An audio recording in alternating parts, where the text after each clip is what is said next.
Sanders, an independent and self-described Democratic socialist, plans to announce his presidential bid imminently. Hi, I'm Bernie Sanders. I'm running for president. It'd be crazy not to run. He came in second last time. He's incredibly popular. He's second in the polling now. Now you might say, whoa, that's only second. There's about 30 people running. Being second is amazing.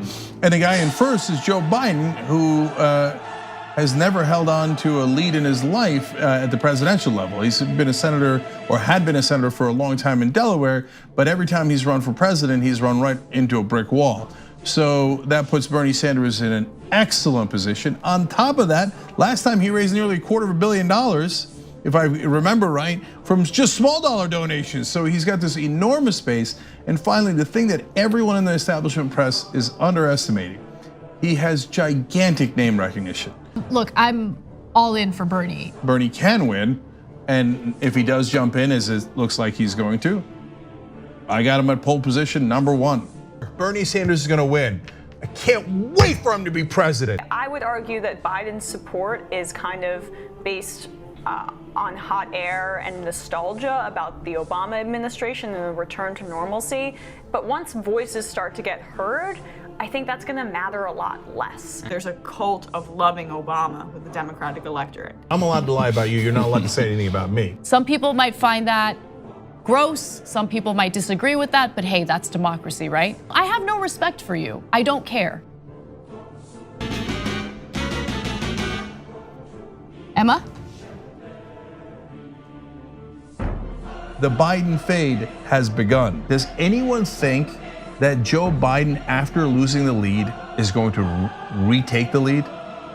No one that knows politics thinks that. Once the fade begins, it's good night, Irene. Biden slips to #2, he slips to #20.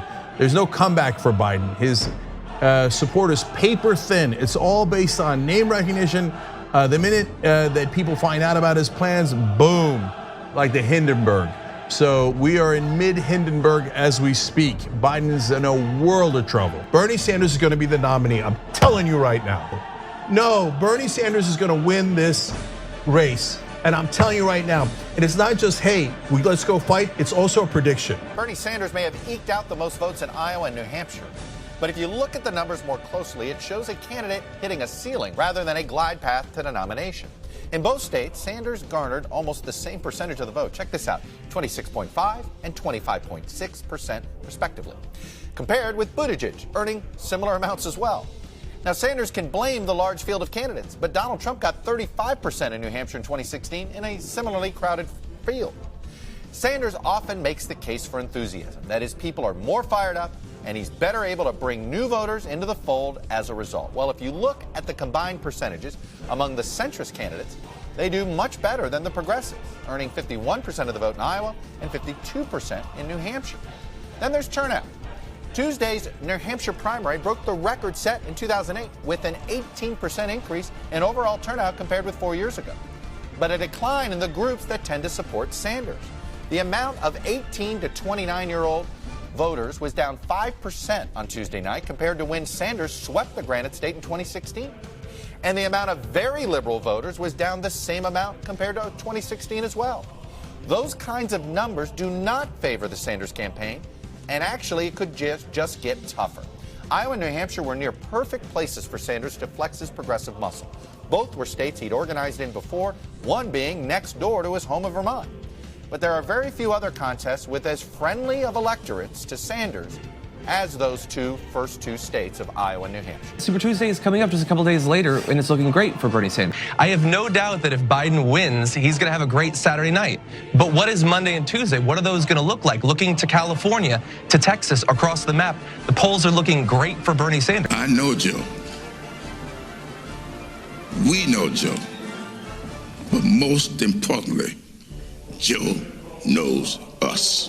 CNN projects that Joe Biden is the winner in South Carolina. Winning in South Carolina is not as significant as it would be if you won the first 3 states because there's only 3 days until Super Tuesday. I get it. He won big in South Carolina. That is one state. That is one state. That's it, okay? You think that Bernie Sanders can't beat President Trump?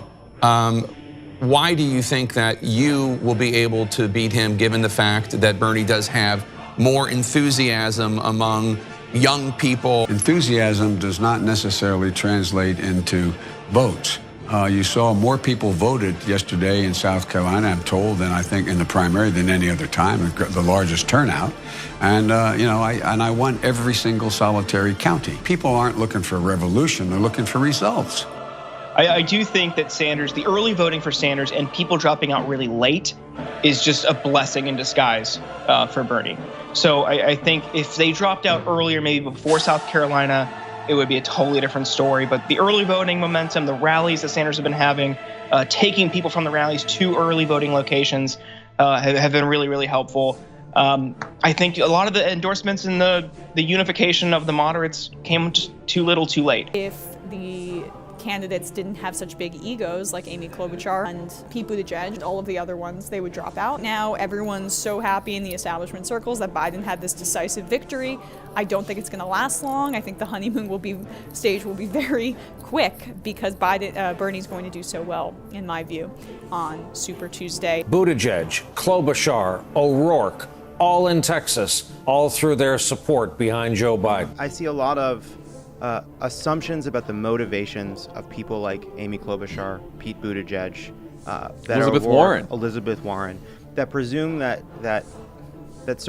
people who came to the conclusion that it was important for the country to rally behind Biden, maybe with some, not that these people are perfect, not that they're not without flaw, but not that they're not flawed people, but that they came to that conclusion with genuine fear for the country and concerns about both candidates, but came to that decision, a difficult decision, and to be told that they're doing it for nefarious reasons, to stop Bernie, they don't, because it's purely about that. I think you've heard a lot of these establishment Democrats don't care about beating Donald Trump; they just want to beat Bernie, which is like, the fuck are you talking? I think the actual piece is very, very smart. It has been in Twitter reductionism brought down to Bernie's mean to the Democratic establishment, therefore he can't lead the party. Right, which is always what they do. Is it's about meanness, which it's not about meanness. But it's not even about the Democratic establishment, right? It's not about Susan Sarandon calling for Nancy Pelosi to be replaced. It is about seeming like you were open to the views of people who don't agree with you on everything. He will bring the exact kind of empathy that is so badly lacking. Joe Biden has dedicated his life to fighting for people and build that coalition of our fired up Democratic base. Tomorrow, March 3rd, 2020, I will be casting my ballot for Joe Biden. That is not good news. Just a few days ago, the press and the pundits declared this campaign dead. But South Carolina had something to say about it. You never know once the candidate drops out where all of that support's going. You might know where most of it's going, but not all of it. They don't call it Super Tuesday for nothing. Virginia, Arkansas, North Carolina, Oklahoma, Minnesota, Alabama, Massachusetts, Tennessee, Texas. That is not good news. How's it going? Pretty good. Pretty good. No, actually not pretty good. Things are pretty bad. Michigan, Washington, Missouri, Mississippi, Idaho, North Dakota, remember this today. And we're lucky that it's not more southern states voting today. The map does not favor Bernie Sanders as of right now, but I am praying. We've got one more shot. If Bernie loses those, let's keep it real. He's hurt, dog. Don't ask him if he's all right. Michigan, Mississippi, Missouri. A week ago, I would have told you, I did tell you, Super Tuesday, I think we got this. Remember, we were talking about Whisper of a Dream. I think it might be over on Super Tuesday. Florida. Arizona's about to close. So we'll probably have updates on Arizona. And at this point, we're on the last train to Yuma. And if Bernie doesn't win there, it's probably over. Election alert from NBC News. We are projecting that when all the votes are counted in the state Steve was just walking us through in Arizona, Joe Biden will indeed make it a clean sweep 3-4-0 tonight and be declared the winner of the Arizona Democratic primary. The whole primary's over. So they ran Bernie Sanders out of town. It looks like he lost by about 12. So there's no hope. He will continue to lose the rest of the states. This 2020 was endgame for progressives, and it was, except we lost. So that's the reality of what happened tonight. What do we need to do differently? What have we been doing wrong? Honestly, we haven't been doing anything wrong. And that sounds like a funny thing to say, given that we're about to lose. Democracy is boring AF. I'm disgusted by it. Anyway. Loser! You're a loser! Are you feeling sorry for yourself? Well, you should be, because you are dirt! You make me sick, you big baby! Who's enthusiastic for Joe Biden? Yeah, I don't know. Joe Biden is turning into the turnout candidate. Talk about a mass movement, a broad coalition. Yes. Are you disappointed that that wasn't able to deliver more states last night? And what's your plan to... Of course I'm disappointed. I would like to win every state by a landslide. Have we been as successful as I would hope in bringing young people in? And the answer is no. The Sanders kind of theory is a kind of a interestingly self-testing hypothesis in this way. The idea is, look, we know we're running against the Democratic establishment. He says that in Musa's terms. We know the only way we can do that is to bring new people in, right? To make the math work. And thus far, they have not been able to deliver on that promise of new turnout, particularly among younger voters. It's gone up a little, but in the places where we saw the biggest turnout boosts, like Virginia last night, that is where Sanders got crushed. There is this disconnect between the huge rallies and the enthusiasm both on the ground and online and elsewhere in terms of small dollar donors, and yet youth turnout, which was supposed to be what powered him to the nomination and then defeat Donald Trump. Yeah, as you said, on Tuesday, in states that he won and that he lost, youth turnout was actually lower than it was in 2016. Sanders' inability to drive up his support has been a major impediment for him. In fact, his share of support has now declined in virtually all of the 18 statewide contests compared to 2016, demonstrates the challenges Sanders is facing in delivering on his promise to expand the Democratic coalition, which is central to his argument that he's the best candidate to defeat President Trump. But if you can't show that coalition in a primary, that's a problem. And in places where turnout went up last night, didn't help Sanders, it seemed to help Biden. Cannot stress how bad Super Tuesday went for the Sanders campaign, and that this nomination is probably going to fall in Biden's favor without the fears of a contested convention that we were looking at. The sort of dynamics of this race have a very different feel than 2016 because of that feeling of consolidation that was never the case with Clinton and Sanders. There was this sort of pitched back and forth. She had a lead. The Michigan was a big kind of plot twist that I think gave the Sanders folks an idea that they could carry states that they were counted out in. That's not the trajectory of what we've seen among Democratic primary voters. Clearly Bernie hit a ceiling. And everyone's been wondering this whole primary, like, is there a ceiling? He only got 33 to 36% in the states that he won. Joe Biden in the states that he won had a much higher percentage, even in a crowded field, in a multi-candidate field. North of 50 in several cases. North of 50. In Bernie Sanders' theory of the race from the beginning, Tommy, I remember you had talked to some people on that campaign or early on that they thought as long as we can keep our support around 30 in this crowded field, that's enough to win. Problem with Bernie's coalition right now is there's incredible depth in the support and the passion among his coalition, but there's not a lot of breadth. It is just not big enough. It does seem that when it comes to Bernie specifically, that there were Bernie supporters and then a whole bunch of the party that were non-Bernie supporters. And I think Elizabeth Warren has a chunk of supporters that would probably vote for Bernie or could be Bernie backers. But for a lot of other candidates, they were all fighting for a similar share of the vote. And, after New Hampshire, I remember a lot of people said, oh, well, if you combine the votes of Pete and Amy and some of the other folks, it's much bigger than Bernie's margin. And a lot of Bernie supporters sort of mocked that. The ceiling thing is fake. He doesn't have a lower ceiling than any of the other people. That's just a media invention. And I think that you might be onto something. But it turns out that when those candidates dropped out and consolidated around one person, it really was a lot bigger than Bernie's margin. If you're going to lead the Democratic Party, you cannot be at war with the Democratic Party. If you go online, and it's not just fucking random Twitter trolls, we don't care about those people. I'm talking about people on his campaign. Not everyone on his campaign, but some people on his campaign who seem like they are more in a fight with the Democratic establishment than a fight against Donald Trump. And that is again, that's their right. You guys can do that if you want. Have a great time. But I don't know if that's going to win you the nomination. In fact, I don't think it will. Bernie Sanders has been running to lead a political revolution that changes the nature of politics, and in particular changes the nature of the Democratic Party itself. He runs against the Democratic Party establishment towards a new, more social Democratic Party, socialist Democratic Party.